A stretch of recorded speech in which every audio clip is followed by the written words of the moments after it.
Namaste. We are going to see why India has been called a land of colors. Well, it is very visible that the land is very vibrant with a lot of colors, but there is also another inner reason why it is called a land of colors. India has 6 seasons. Each season has its beauty. Each season has its color. India has a lot of festivals. For every reason, for every season, we have a festival. So it's actually Utsav India through the year, Utsav Bharat. This culture celebrates everything, every aspect of nature is celebrated with colors. We normally attribute colors to the festival of Holi. This festival has been played by the people of this land for many millennia from the times of Krishna himself. Beautiful festival, Holi. Like that, every festival of this land has its own colors. For example, when you celebrate Navratri in northern parts of India, their Saraswati is associated with the color yellow And because this is during spring. This Navratri is the spring Navratri, which is called Basant Panchami or the season of Basant. that is why you have the beautiful song and poem and the festival called Rang De Basanti, where so Basant Panchami festival. Panchami is obviously fifth day of the moon. So Basant Panchami festival, the land is like a carpet of flowers, yellow flowers. That's why we show Ma Saraswati draped in a yellow sari beautifully. So that is the land of that color. Similarly, if you go to Uttarakhand in the spring months and later post the rainy season, the whole hills, the Shivalik range of hills, the Himalayan hills, are festive with different color flowers and colors, the beauty of the land. It's so wonderful to see. So it's called Valley of Flowers. Like that, every festival of India is full of colors. This is a land of colors. We have indigo blue, we got madder red, and every other color. Similarly, we have the turmeric yellow. So each is a beautiful color of this land. We all know that there are three primary colors: blue, red, and yellow. We have already seen how India had held monopoly for the color blue, and the blue color dye itself gets its name from indigo from India. Similarly, we have also seen how the world was mad for the red dye called madder from India again. Now that leaves us with yellow. And if we will see this yellow, the source for this yellow dye, a natural yellow dye, is also something that the world is mad after. That is turmeric. Now for India, the color indigo came from a plant which is called Neelam or Neeli. The color red comes from the root of the plant called Manjishta, and which is called the madder root. The color yellow fundamentally came from three varied sources. One, of course, is turmeric, which is again, it's a form of a root. The turmeric, which is in the form of a tuber. And this turmeric, actually, if you see all the sources of dyes, these natural dyes, they were not only sought after by Indians and they were not only cultivated for their dyeing, coloring property, but they were also having medicinal properties, which is why they were also used in Ayurveda and Siddha. Indigo has been used. Madder, Manjishta, is widely used both for its antibacterial property as well as for treating various diseases like asthma, skin diseases, and so on. It's a herbicide. And turmeric, we all know how it has got a lot of antibacterial properties and in tackling various other really dangerous diseases of the world today. In many of the diseases, they find that turmeric has potential to cure, and that is why there are many patents which are coming up Around turmeric. around turmeric. And if you look at it in Ayurveda, we have three angles to it: Vata, Kapha, Pitta. And the color for Pitta is yellow. You can see the bile juices, it's yellow.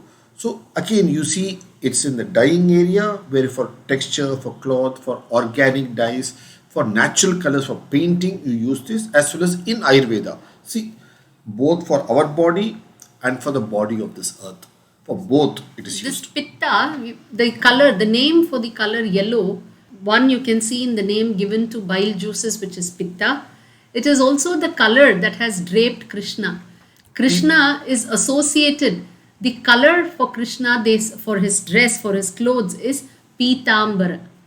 Pita for the color yellow. Ambara is for the dress, that which drapes. Ambara also means sky. That's because the sky also cloaks the earth. So Ambara is that which cloaks or drapes. So Pitambara, one who is draped in yellow. Yellow clothes. So Pitambara. Similarly, you have people who wear white dress known as Shvetambara. And those who don't wear anything are Digambara. Yellow, associated with Krishna from Mahabharata times, yellow clothes have been very popular. They've been known, they have been used for dyeing clothes and so on. So these three fundamental colors have been very popular. Now yellow, the other sources for yellow are one which is a flower that grows in the Himalayan slopes. Popularly in the West, it's called the larkspur, and in Indian languages, it is called isparak. And this has been one source of yellow. The other source of yellow has been the saffron flowers, which are called KESARI in Indian languages. If you look at the saffron flowers, fundamentally they are purple in color. So where does the yellow come from? It comes from the stamens, the filaments there. So those are then picked out, dried, and then used not just for giving yellow colors for fabrics and other kinds of dyeing, but they have been used fundamentally as exquisite spices for flavoring and coloring food as well. One of the famous sweets of India is Kesari. Everybody likes the sweet Kesari. It's consumed all over the land. For every festive season, you have Kesari as a It's sweet. also known as Kshira in the north. In the south, it is called Kesari. And where you had this filaments, nice filaments of Kesari in that, and it's a nice garnishing also. Apart from this, look at the name Kesari. The name Kesari has got multiple meanings. So this particular flower is a king among flowers. This particular spice is king among spices. So Kesari also means king. Beautiful, isn't it? So Kesari Nandan. Hanuman is called Kesari Nandan because his father is the king of that particular land. He was Kesari. So Kesari Nandan. So that's why we see Hanuman always covered in the orange color, Kesari.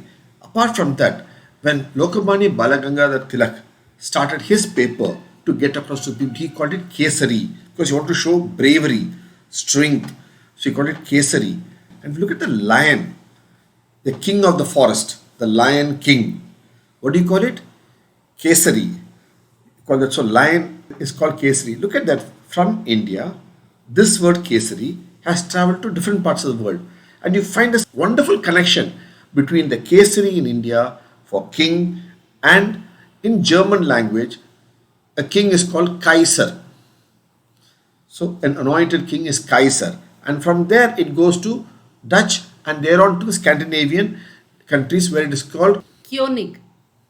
So in the Scandinavian tongue, king is called Koenig, and from that you get the English word king. So we see how the word Kesari moves from here to Kaiser to Koenig and then to king and comes back to India. So it's a connect from flower to a color to a usage for a king. So these colors have their fragrances, they have their spread all over the land in different forms, in names as well as in usages, in fabric as well as in recipes, both for Ayurveda treatment and otherwise too. Therefore, we see blue, red, and yellow were all available in abundance in India through natural organic sources, and therefore Indians have dabbled with colors and a mix of all of these to give the variety of colors that you can see in their art forms, in their textiles, in their paintings, and even their food, and so on and so forth. But in all of this, if you really look into it, the sources have been very disparate. Some have been from flowers, some have been from leaves. Indigo actually comes from the leaf, green leaf of the indigo plant. You get the blue dye. Not just blue, but shades of blue ranging from lightest sky blue to the blackest of black. All of this from a green leaf. Similarly, if you see yellow, they have got it yellow shades of yellow to orange have come from the saffron plant, which bears purple flowers, but the saffron has come from its yellow-orange filament, stamen. And if you look at madder, the red color, it has come from the roots of this plant, which are actually hidden to the eye. Therefore, you find that Indians over millennia have developed the expertise of understanding these plants, understanding which part of it produces the dye, a color, how it has to be extracted, how it has to be processed, how it has to be applied, on what can it be applied, and what other properties do these plants and these colors bear, such that they can also be used for Ayurvedic cures. Ayurveda as well as food flavoring. So they have actually shown mastery over all these plants, over the plant kingdom per se. And that is where the beauty of the colors of India lies. That is why they have a expansive subject called Vriksha Ayurveda. Vriksha is for plants. The life of plants, it's not just growing them properly, not just treating them, but how to use each component of the plant so beautifully in different aspects of life. And that is actually one of the brands of India, the colors of this land, using them appropriately in the right perspective, in the right season, in the right festival, in the right usage. That speaks up volumes of the depth of this land, its culture, its kalachar, which is beautiful and filled with colors. Now, sadly, the scene changed when, so until 1800s or so, the natural dyes from India were ruling the world. They were one of the most highly traded commodities from Bharat.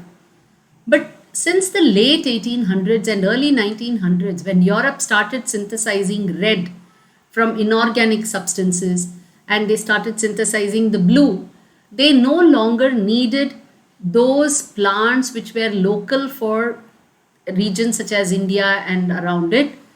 They did not need the labor that these regions had and that the production of such natural dyes need.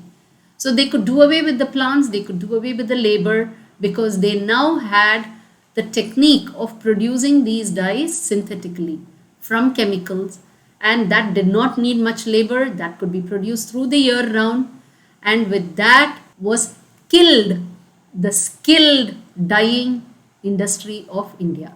So all the natural dye growing farmers, dye producers, the dyers who actually dyed the textiles, all of them, the entire industry around dyes died with this invention of synthetic dyes. In the light, in sunlight, we see the color white. But actually, it's made up of 7 colors. The Vibgyor. Okay, Violet, indigo, blue, green, yellow, orange, red. we call Vibgyor now. In our traditional system of India, if you look at the sun, the chariot of the sun is pulled by 7 horses.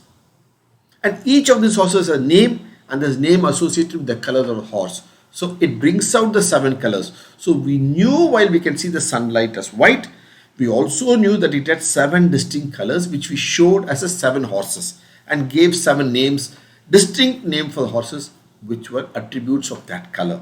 So we understood the different facets of color, the range of color, the prism of color, understood it and used it well through the civilization. So sadly, the scene has shifted that instead of being a producer of natural dyes, India today is one of the largest producers of synthetic dyes, chemical paints, one of the largest consumers of chemical paints, all of which is toxic to both humans, animals, as well as the land, soil itself. The water bodies, because all these toxic paints, all these toxic dyes, after they're used, what happens? They wash away into the soil and it permeates into the water bodies. So we are in a way using these toxic products which permeates into nature. So a day is not very far away when now we're talking about organic food. It's going to soon we're going to speak about organic dyes, because we see the effects of the excess of chemical usage in different parts, in farming, in pesticide, in foods, and so on and so forth. So a day is not very far off that we're going to speak about. Once again, the cycle, the Kala Chakra is going to come back to organic dyes. then India must be aware of its strengths of making these wonderful organic dyes for many millennia and learn and keep its skill ready so that when the world is ready to go organic in food and dyes along with medicines, India is in the forefront to offer its skills once again and be a world leader in this field of colors as well, the colors of India.